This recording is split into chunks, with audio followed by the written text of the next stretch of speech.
All right. Well, welcome back to the podcast, everybody. In this episode, we have special guest Sara Dyson. Sara is the founder of the website Expat in Croatia, which helps, you guessed it, expats in Croatia with things like citizenship, healthcare, and daily life. In this episode, we're going to hear why she moved to Croatia from the US without any Croatian heritage and what her experience has been like after more than a decade of living here. Sara, thanks for coming on the podcast. Hi, Stanko. Good morning. Thank you for having me. Yeah, of course. Really excited to have you on. I think you're sort of I don't know if I'll say a legend in maybe I will say a legend in the Croatian expat community. Oh, Um, well, that's crazy to hear. I mean, yeah, I've seen you all over, you're all over social media and everything, and I know you do a lot for the Croatian expats. And I'm sure you get this, I'll ask you this question first right off the bat, because I'm sure you get this all the time, both from expats and, Croatians living here. But why did you move to Croatia? I mean, you have no Croatian heritage. You were living in the US. Tell me a little bit about life before Croatia and what led up to you coming here. Okay. Well, from the time I was a small child, I always wanted to live in Europe. I didn't have a particular country in mind. I just felt like this was the continent I was supposed to live on. That's what I thought. And when I left Texas, which when you leave Texas, it's like leaving the country. That's kind of how it is. So it's almost like you're a little bit of a traitor when you leave Texas. It has a really super strong culture, which is I was thinking about. I was just in Texas for 3 weeks, and it's almost like the culture of Texas is so just as strong as the culture of Croatia. It's almost like they can't exist in the same universe at the same time. It's pretty strange. But I left Texas when I was 23. I moved to New York to go to culinary school. I'd already gotten a degree in Texas, but I wanted to switch gears and become a pastry chef, which I did for a little while, and then I moved to the Netherlands. Moved to Amsterdam, and I was there for as long as they would allow me to be there as an American, which was only about a year. And then they told me kindly in a letter that I had to leave. So I went back to the States. I went to California for a few years, and I really wanted to go back to Europe. And well, specifically, I wanted to go back to Amsterdam. I really loved it there.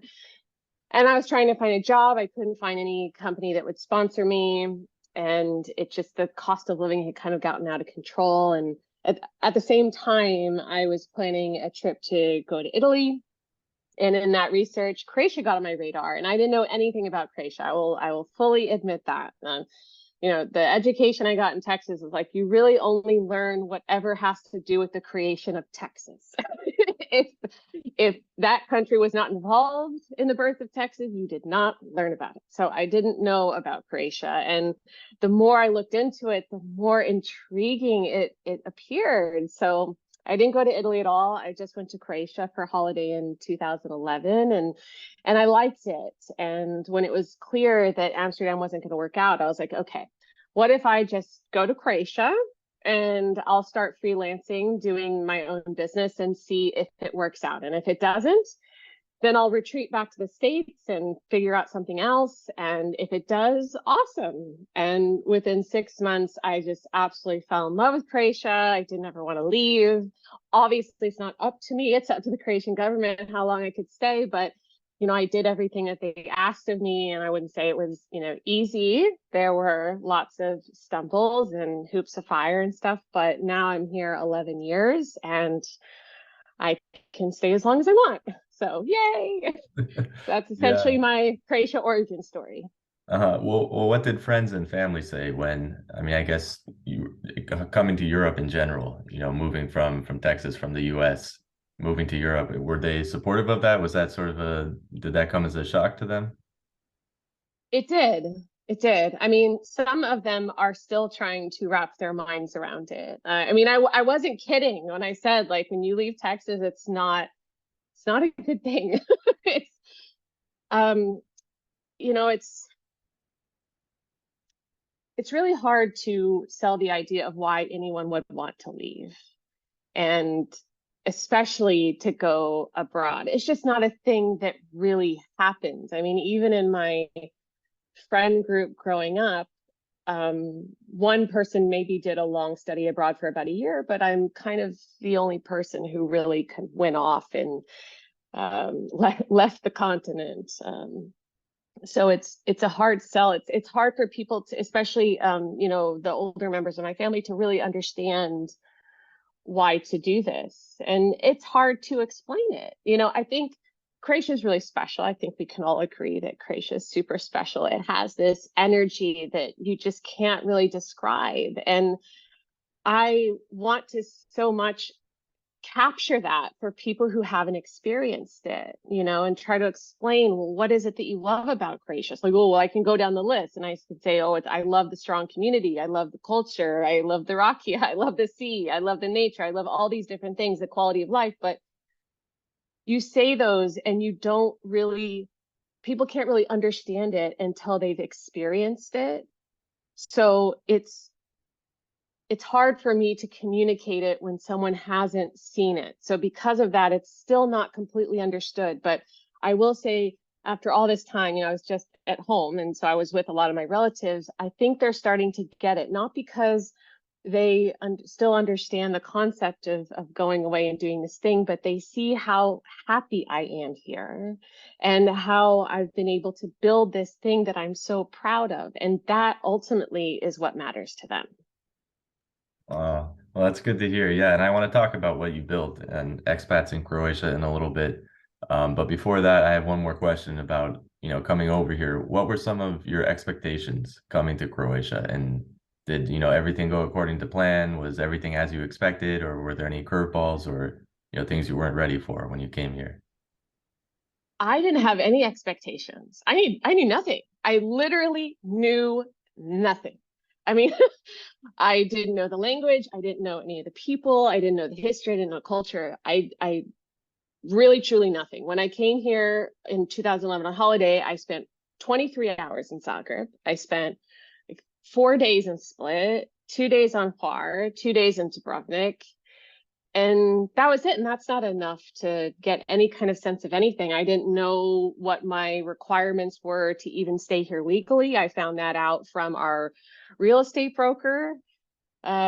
She was the one who said, you need to get an OIB. Like, I don't know what an OIB is, but I'll go along for the ride and I'll sign whatever it is. Like, to me, I just wanted to be here. So I did everything that I could to do that. I went along the path, and it was really hard to kind of find that information, but the Croatians around me really helped me kind of figure that all out. So I didn't have, like I said, if I went into the only expectation I had going into it was, if this doesn't work out, it's okay.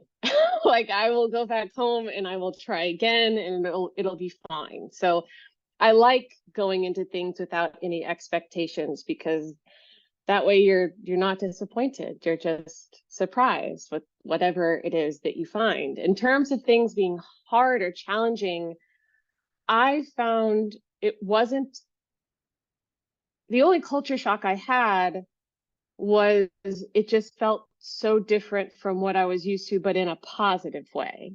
People were so kind and generous and welcoming. And that was like, as an American, I was like suspicious because that's just how you're raised to be suspicious. At least I was, growing up in the 80s and 90s, you're always taught that, like, everyone's a stranger, everyone's out to get you or kidnap you.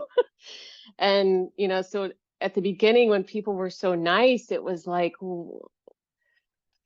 what? It was very surprising, but it was obvious that it was so genuine, and being here now all this time, it's like, that's just kind of a reflex of the culture, and because of that, it just made it so much easier to acclimate than I thought it would.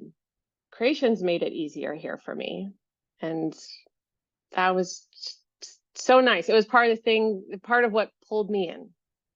Mm-hmm. Well, you mentioned getting your OIB and, all the paperwork stuff and the documents, which is something, everyone struggles with coming here.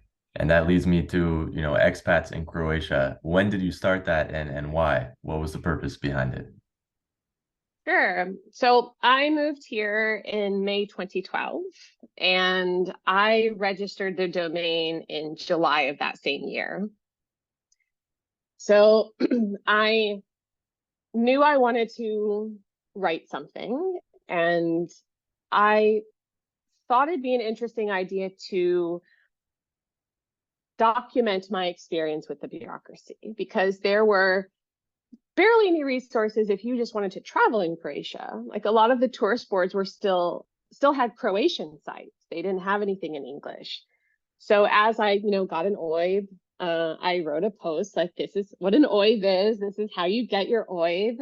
And so as I went through procedures myself, I started documenting that information, and then tried to find other topics that would help anyone who wanted to live here after me. And it was a blog for, I mean, it's always got that blog element, but it was just a blog that I did outside of my day job for at least 5 years, I guess. And at a certain point, I started meeting some Croatians along the way here in Split that would help me do research. And then I got to a point here where I had the opportunity to apply for permanent residence. And when that happened, MUP said that I had to have a Croatian salary. So the only way to do that was to open up a company. And if I was going to open up a company and obligate myself to everything that entails, I wanted to make sure that it was a real company. So that's when I thought about, like, okay, can I actually turn Expat in Croatia into an actual functioning business that can pay my salary and pay my contributions? And I felt like it was. And so that I registered the company in 2018, and now it is a business. It took a couple of years to really get it on its feet, but I brought on our first employee in 2020, and now we have a total of 10 people, including me. So that's essentially that's the timeline.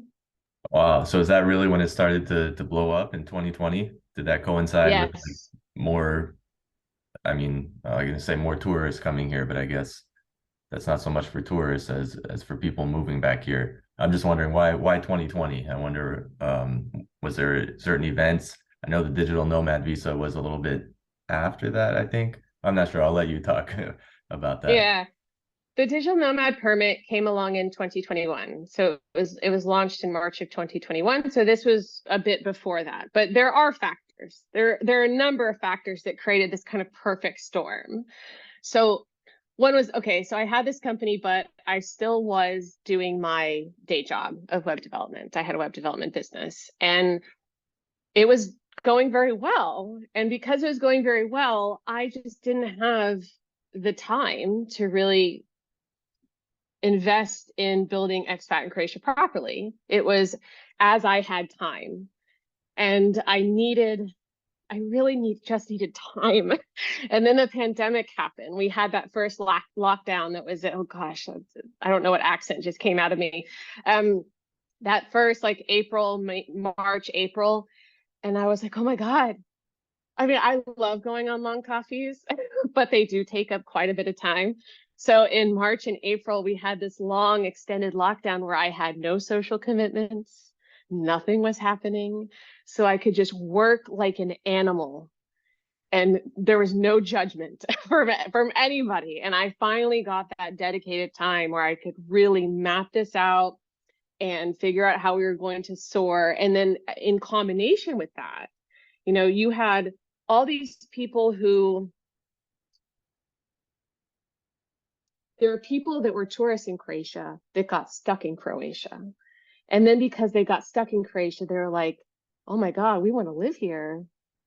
And and that happened. And then also a byproduct of the pandemic is you had all these people around the world that at the same time got up and they were like, we don't want to live this life anymore. We want to go somewhere else. We want to do something else. And a lot of people wanted to come to Croatia.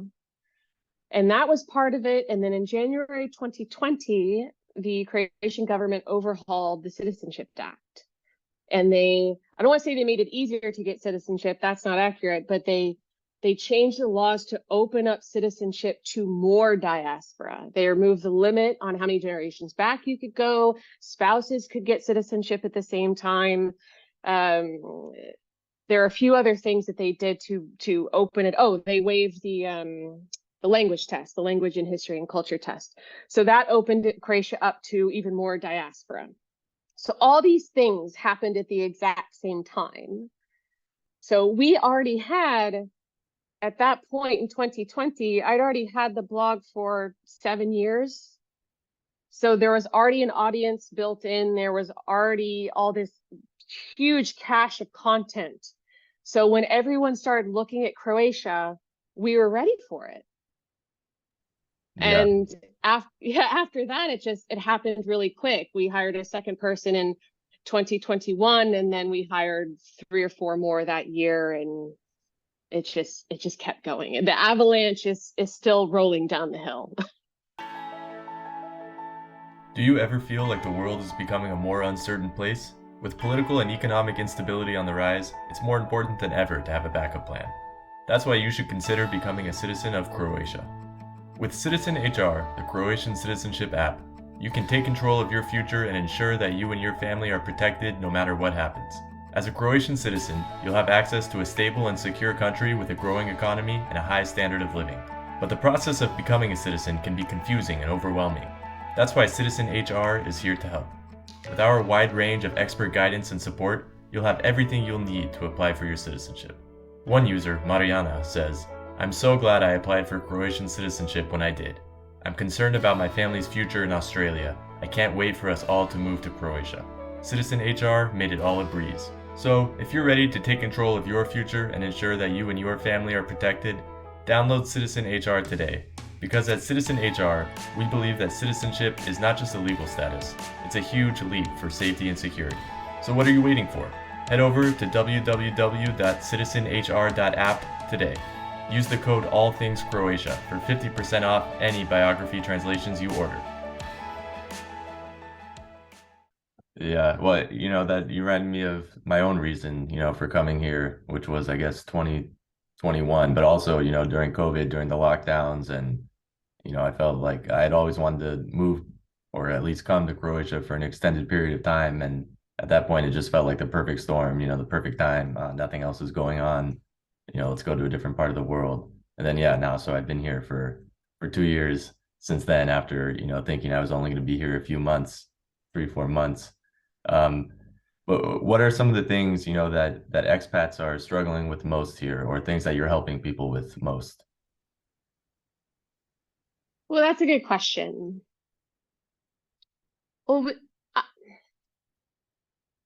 okay. I find that now that Croatia's been in the spotlight, there are a lot of voices out there, and the expat groups on Facebook have become a huge hub for activity, for questions, for fact finding, well, information finding, let's put it that way. And because of that, it's started to do a little bit of a disservice, both to the people who are coming to Croatia and also the bureaucracy itself. There's this assumption or predisposition to not trust the government, that they are never on our side, that they can't do anything right, that they're understaffed, that the people who are there aren't trained, that they just got the job because they have an uncle who works there or something like that. And I'm not saying that that's not true in some ways, but we've been working with the government to get information for the last 10 years, and we see that that's not an absolute. We see that some of them do know what they're doing. Some of them are genuinely trying to help you. And some of them have limited resources. And so one of the things that we're trying to achieve is better educating the people who are coming into Croatia so that they're more prepared when they go to the bureaucracy, which makes it a whole lot easier for the bureaucracy to handle whatever their request is, because you've got these two people coming from completely different worlds that are speaking sometimes not the same language, but not just the same language in the sense of English versus Croatian, but the same language in terms of the people from the outside have a different perception of bureaucracy and how it should work. And then you have these people who are working in MUP in Croatia who've lived in Croatia their entire lives, and they've been dealing with the Croatian system. So you just can't, how do you make those two things work? How can you achieve success? And the way that you achieve success is informing people as much as you possibly can, so that they go in there with a mind for success and being humble and kind. And then that results in a positive reaction from the police. And obviously not in all situations, but in most situations. And we've seen it. We've had MUP tell us, we're thankful for your organization because we have seen concretely how people are more prepared, and you are taking the burden off of us. And that is what we are trying to achieve. Make everything easier on the people that are coming, the people who are here trying to help them, because that is MUP is their first point of entry, into Croatia. So if they have a bad experience from that point, it's going to mar everything else. And everything we want to do, no matter what new project or post that we want to execute or put out, it's all with the mind of, what can we do to give back to Croatia, to help Croatia? And the only way we can do that is that the people coming in are assimilating, are loving Croatia the way that we love Croatia. So they're taking all of it in. They're not coming in here and trashing it, taking advantage of it, giving back. We want people to give back. We want people to cherish this place. And so it starts from the very beginning when they get the idea, oh, I want to come to Croatia. We create resources so that we can take them that entire length of like, okay, if you want to come to Croatia, you start here, and then you go to this step, and then you go to this step, and then you go to this step. And these are all the things you need to keep in mind along the way. And okay, you've gotten your permit, great. Here are ways that you can volunteer. Here are ways that you can meet the Croatian community. Here are ways that you can learn the language, because without knowing any of the language at all, it doesn't take very much Croatian for you to get a Croatian to open up and welcome you into their world. And you can't fully see why Croatia is so special unless you are inside of the Croatian community. So we try and go that entire life cycle so that everyone has the best experience possible. And obviously we can't, that's a big dream, but we're trying to chip away at it a little bit at a time. Mm-hmm. That was an interesting perspective you had on, working with the government, on that being a two-way street, making things easier both for, the Croatian government and everyone, working there and doing the documents, as well as for, expats and people, wanting their documents done. Also, you mentioned the language just now, and I wanted to ask, have you been learning Croatian at all? Have you learned, you've been here 11 years. How is your Croatian going? It is going to be a lifetime journey. Excuse me. I currently am with my fourth teacher. I have a teacher from the Croatian language school out of Zagreb in London, and Mali Loshin, and I love it. This is by far my most favorite era for learning Croatian. I'm somewhere between B1 and B2. I wish I was farther. I've spoken very publicly about my struggles learning Croatian. I have a really hard time with it. And I think, part of that, I just don't have a mind for second languages. I just don't. Not everyone does. I think there's this assumption that we can just all do it. It's like, no, we all can't. It's all about everyone learns differently. I have an uphill battle because I don't have a Croatian partner. I work in my home office predominantly. I'm speaking in English all day long for work, but it's something that every single day of my life I am dedicated to. Every single day, every opportunity to speak Croatian, to roll conversations in my head, to read it. That's what I'm doing. So it's going to be tough to get to fluency for me, but I'm always working at it constantly and always encouraging everyone to do anything they can to learn as much Croatian as they possibly can. I never say you've got to be fluent, because that's not fair. Not everyone can do that, you know? I mean, I don't have kids. I can't imagine what it would be like to learn Croatian if I had kids I had to take care of. You know, it's just me, and I struggle to find that kind of concrete time to sit down and dedicate to it. But that's why you have to, if you want to learn any of it, you can't just wait for that big block of time to do it. You have to do these little things along the way. I really like watching Netflix with Croatian subtitles. It helps me kind of translate American English into Croatian on some kind of level. So you'll watch like a Hollywood movie, but with Croatian subtitles. Yeah. That's a good idea. Yeah. I mean, it's definitely a day by day sort of deal, like you said. And it is a really difficult language, especially coming from English.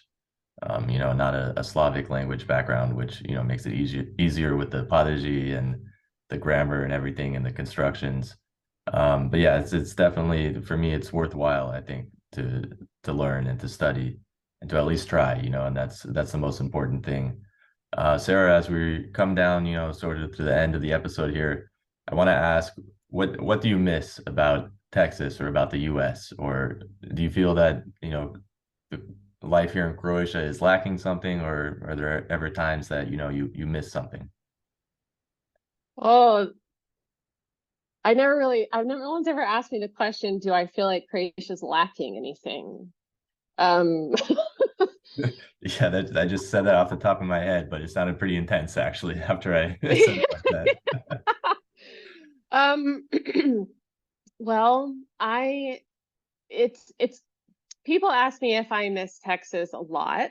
Um, but it's interesting because I just had this trip, and it was the most positive trip that I had. And I won't go into the roots of why that is, but there was a dynamic had kind of shifted for me because, I there's some negative things for me about going back home that really discouraged me from doing that. And those elements were kind of not there on this last trip. So I was able to really enjoy my time there for the first time ever. And oh, I fell into to Texas culture just head first. Like I drank the Kool-Aid, my accent came back, like I did the full Texas thing, and that was really nice. I felt like I missed Texas actually for the first time since leaving. And it wasn't like, oh, well, I've made a huge mistake. It wasn't like that at all, but it was really nice to be able to kind of remind myself of the reasons why Texas is special, because Texas is special. It's a very different place than any other state in the United States. It was a country for 9 years. It was the only state that was its own country. And because of that, we have a mentality that it is its own country, just like Dalmatia has a mentality like it's its own country. Dubrovnik has a mentality like it's its own country because, it was. Um, so those are things that I understand. So what I'd say I do miss my friends. I miss my family. I miss the food um, quite a bit. And one thing I didn't realize I missed so much, but I managed to be there at the right time. We have wildflowers. The state flower is this wildflower called the bluebonnet, and they're so beautiful. And every child born in Texas has their photo taken in a ocean of bluebonnets. Everyone, I have several of them that were taken. And so when I was there was like peak bluebonnet season, and I did this day trip down to Austin to get a document for Croatia. And I saw this huge sea of them on the side of the highway, and I said to my friend, we're pulling over. I have to have my picture taken in bluebonnet. So it was it's really nice. I mean, I love Croatia, and I don't feel like it's missing anything. At one time I felt like, oh, I want to convince all of my friends to move here. I want all my family to move here. That way I can have everybody that I love in the place that I love.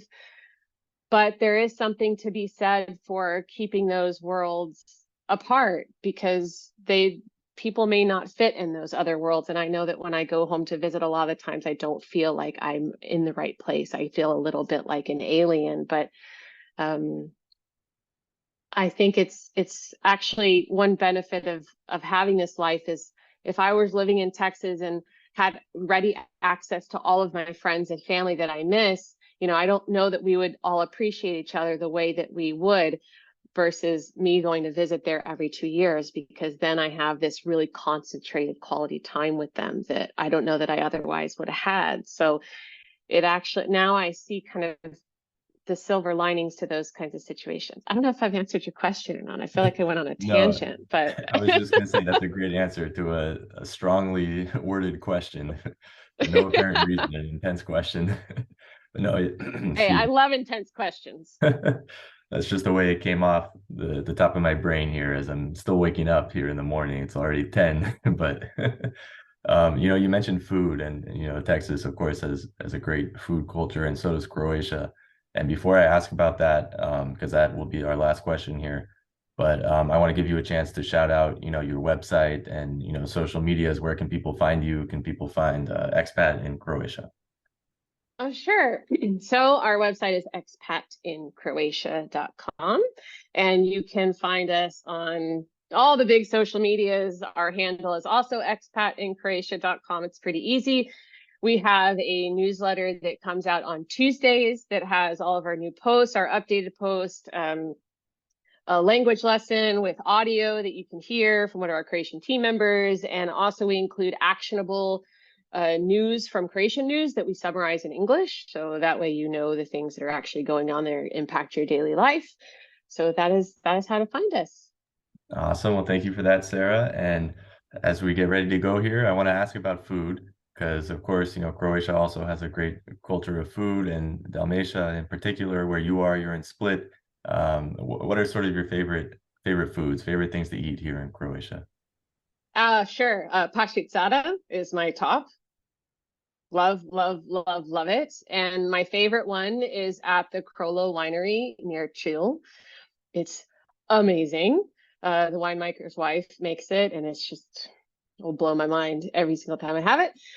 My second is Cernirijot, so black risotto. I love black risotto. A buddy of mine, Michael Freer, him and we switch off trying to find black risotto. So he'll find one and then we'll go have lunch. And then the next month I'll find one and we'll go have lunch. So we've been doing that for well over a year now. I think we've done about 10 risottos. So that for sure. I'm trying to think if there's something else that kind of springs to mind. I mean, I love gelato and I'm always on the hunt for the best gelato place, but I really enjoy Croatian food quite a bit. I'll tell you one more thing. My favorite restaurant on the face of the planet is in Istra, called Stari Podrum. And I've been going there every year since the beginning. And they're kind of like family now. It's the highlight of my year. I go in the fall. But they have this dish that is an omelet. So lightly scrambled eggs, drizzled with olive oil, and then just covered in black truffles. And I remember having it the first time, and I was like, how is this a thing that I get to eat, that exists? That it just felt like so opulent, just so opulent. But it's an unbelievable combination of flavors. And I look forward to having it every single year. I love it. Yeah, I'm gonna have to write that down, the name of that restaurant. I've never been a big like mushroom or truffles fan, but I've had the strukli with truffles here in Zagreb, and that was my first time trying truffles, and so I thought it was good. So I would try that. That sounds good, an omelet with truffles. Oh, it's good. It's very nice. I'll definitely have to try that. Well, Sarah, thank you so much for coming here on the All Things Croatia podcast. Really appreciate what you're doing for the community, for the expat community here in Croatia. I'll drop links, so everyone can click on your website and your socials. But really thank you for taking the time to come on the podcast here. Oh, thank you so much, Stanko. It's a pleasure talking with you. I appreciate the opportunity. Thank you.